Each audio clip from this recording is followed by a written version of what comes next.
Movie start होती है और हमें पेंडेमिक का टाइम दिखाया जाता है। इसमें बताया गया है कि 3 अप्रैल तक अभी तक 2,73,880 कोविड केसेस रिपोर्ट हो चुके हैं और आगे भी ये तेजी से बढ़ रहे हैं। मामला काफी खराब चल रहा है और लोगों को क्वारंटीन रहने को कहा जा रहा है। इसके बाद में अब हम शॉपिंग स्टोर में टेलर नाम के एक बंदे को देखते हैं। टेलर क्वारंटीन में जाने से पहले अपने जरूरत के सामान को ले रहा है। इसी बीच में उसे उसके मोबाइल पर एक अननोन नंबर से मैसेज आता है जिसमें उसे एक पार्टी में बुलाया जा रहा था। टाइलर को नहीं पता है कि ये कौन है। वो शख्स कहता है कि अगर तुम कोविड सेफ हो तो पार्टी के लिए आ सकते हो।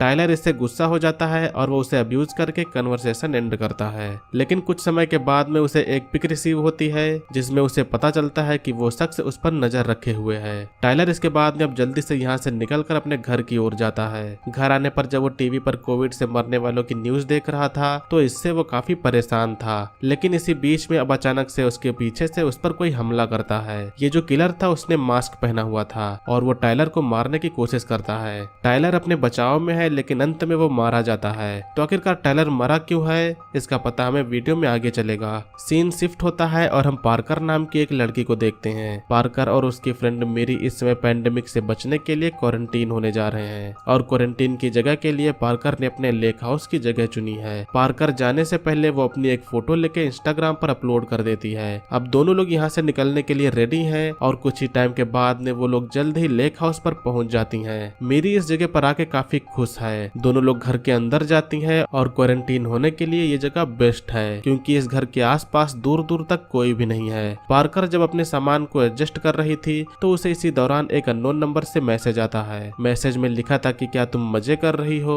पार्कर उससे पूछती है कि तुम कौन हो लेकिन रिप्लाई अभी नहीं आता। अब दोनों लोग लेक साइड पर चले जाते हैं और लेक साइड पर आने के बाद में यहाँ पर पार्कर को अब दोबारा मैसेज आता है। पार्कर इससे तंग हो जाती है जिसके बाद में वो उसे ब्लॉक कर देती है। पार्कर को शायद थोड़ा शक था कि शायद ये उसका एक्स हो सकता है। अब रात हो जाने पर जब ये दोनों न्यूज देख रही होती हैं तो मेरी को इसी दौरान फील होता है कि उनके घर के बाहर कोई है। मेरी विंडो से बाहर देखने जाती है तो वहाँ पर कोई अननोन शख्स था जो कार से उतर रहा था। दोनों को ही नहीं पता है कि वो कौन है और उन्होंने तो उसे बुलाया भी नहीं था। अब मेरी अपने बचाव के लिए अपने साथ में एक नाइफ को ले लेती है। वो शख्स अब डोर पर आके डोर को नॉक करता है। पार्कर पूछती है कि बाहर कौन है लेकिन कोई भी रिस्पॉन्स नहीं आता।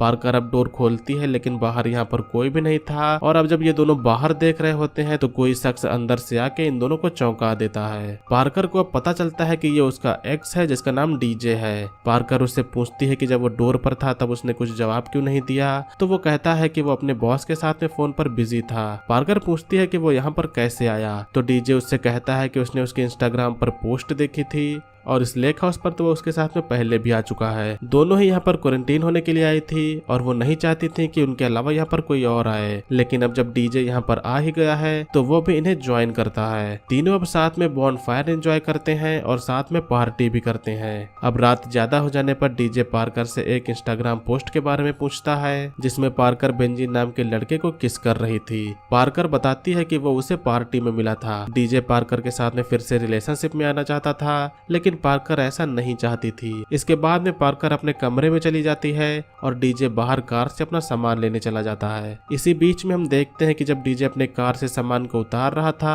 तो कोई अननोन शख्स उनके घर के अंदर घुस रहा है। सभी लोग अब कुछ समय के बाद में सो जाते हैं और ये जो मास्क मैन है वो सभी के मोबाइल चुपके से ले लेता है। कुछ समय के बाद में डीजे की आंख खुलती है। वो अपने मोबाइल की ओर हाथ बढ़ाता है लेकिन उसका मोबाइल यहाँ नहीं था। डीजे अब दूसरी ओर जाता है जहाँ अब तभी अचानक से तेज वॉल्यूम में म्यूजिक बजने लगता है। म्यूजिक की आवाज से पार्कर भी जगती है और वो बाहर देखने के लिए आती है। इतने में डीजे उसे पकड़ लेता है और उससे वो कहता है कि घर में कोई है। वो उसे कार की चाबी दे के उसे बाहर जाने को कहता है। डीजे इसके बाद मिरी के पास में जाता है जहाँ किलर मिरी के पास में जाके हमला करना शुरू कर देता है। डीजे अब मिरी को बचाने के लिए किलर से लड़ने लगता है और मिरी अब जल्दी से बाहर पार्कर के साथ में कार में चली जाती है। डीजे किलर से फाइट करने की काफी कोशिश करता है लेकिन अंत में वो भी मारा जाता है। मिरी जल्दी से कार को भगाती है लेकिन किलर ने पहले ही कार के टायरों को पंचर कर दिया था। कार इसके बाद में अटक जाती है और अब ये दोनों इससे उतरकर वापस घर की ओर भागते हैं। दोनों लोग जल्दी से घर में जाके सबसे ऊपर वाले फ्लोर में चले जाते हैं। वहाँ से ये दोनों विंडो से बाहर दूसरे कमरे में जाने का ट्राई करते हैं लेकिन किलर के हमले से मिरी नीचे गिर जाती है। अब जल्दी से पार्कर किचन में जाके एक हथियार ले लेती है। किलर भी इसी दौरान यहाँ पर आता है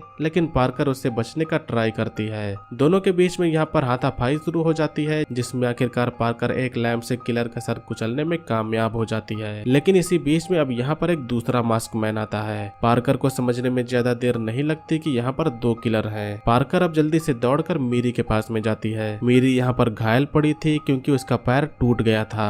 किलर भी आने वाला था, जिसे पार्कर मीरी से कहती है कि तुम मरने की एक्टिंग करो। किलर अब मीरी के पास में आके चेक करता है कि वो मरी है या फिर नहीं, और इधर इसके बाद में पार्कर अब उसका ध्यान भटकाने के लिए उसे अपने पीछे भगाने लगती है। पार्कर अब लेक के पास में जाती है और फिर वो एक राफ्ट के जरिए यहाँ से भागने की कोशिश करती है। वो जब राफ्ट पर थी तब भी किलर उस पर हमला करता है, लेकिन पार्कर अब यहाँ से जल्दी से निकल के एक घर की ओर चली जाती है। किलर अब भी उसके पीछे है और पार्कर अब इस घर के अंदर चली जाती है। अंदर से एक आदमी निकलता है और वो पार्कर पर गन पॉइंट करके उससे यहाँ से चले जाने को कहता है। पार्कर उस आदमी को याद दिलाते हुए कहती है कि वो उसकी नेबर है और उसके पीछे किलर पड़ा है जो उसे जान से मारना चाहता है, लेकिन इतने में वो किलर यहाँ पर भी आके उस आदमी को मार देता है। दूसरी ओर मीरी किसी तरह से घिसटते हुए घर के अंदर आती है। अंदर आने के बाद में वो अपने पैर को किसी तरह से एड करती है, लेकिन यहाँ जो साथ में किलर था वो अभी भी जिंदा था। वो दोबारा मीरी पर हमला करना शुरू करता है, लेकिन मीरी इस बार उसे जान से ही मार देती है। दूसरी ओर पार्कर किलर से बचते हुए एक रोड तक पहुंच गई होती है।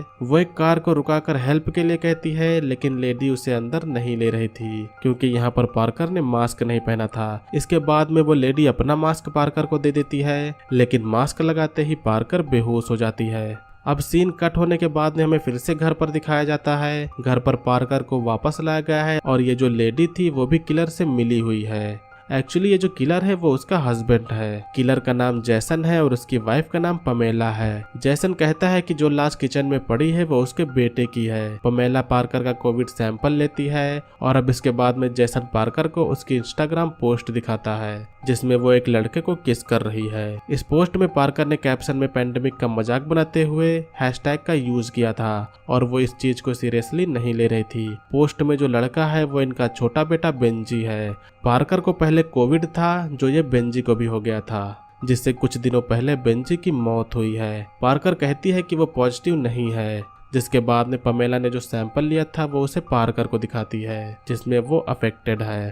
पार्कर की लापरवाही की वजह से बेंजी की मौत हुई क्योंकि पार्कर कभी भी मास्क नहीं लगाती है और उसका कई लड़कों के साथ में संबंध भी है। अब यहाँ पर पार्कर के अफेक्टेड होने के पीछे टायलर का हाथ था, जिसे ये लोग पहले ही मार चुके हैं। ये लोग मिलके बेंजी की मौत का बदला ले रहे थे, लेकिन इसके चक्कर में इनका एक और बेटा मारा गया। जैसन को तभी पता चलता है कि कोई घर में वाईफाई यूज कर रहा है। मेरी उधर चुपके से 911 से हेल्प का ट्राई कर रही थी, लेकिन इधर अब जैसन वाईफाई बंद कर देता है। जैसन बाहर जाकर मेरी को चेक करने के लिए जाता है कि वो मरी है या फिर नहीं, और इधर तब तक मेरी पीछे से पमेला पर हमला कर देती है। जैसन अब जल्दी से यहाँ पर आने वाला है, जिससे ये दोनों घर के ऊपर चली जाती हैं। अब जब जैसन ऊपर आता है तो ये दोनों लोग मिलकर जैसन पर हमला करती हैं और उसे नीचे ढकेल देती हैं, जिससे अब यहाँ पर जैसन मारा जाता है। दोनों लोग अब घर से बाहर निकलकर पास के शेड में जाती हैं। यहाँ पर एक ट्रक रखा हुआ था जिस पर ये दोनों बैठकर यहाँ से अब निकलने का ट्राई करती हैं, लेकिन यहाँ पर ट्रक में फ्यूल नहीं था। पार्कर अब ट्रक में फ्यूल भरने के लिए कैन उठाती है और तभी यहाँ पर पमेला आ जाती है। पमेला पार्कर पर हमला कर देती है, जिससे हमले में ऑयल पमेला पर ही गिर जाता है। मेरी अब इसमें आग लगा देती है, जिससे पमेला जलने लगती है। कुछ ही समय में उसकी अब जल के मौत होती है। धीरे धीरे सुबह होने लगती है और अंत में जब मामला अब सब ठीक हो गया है तो पुलिस भी आ जाती है।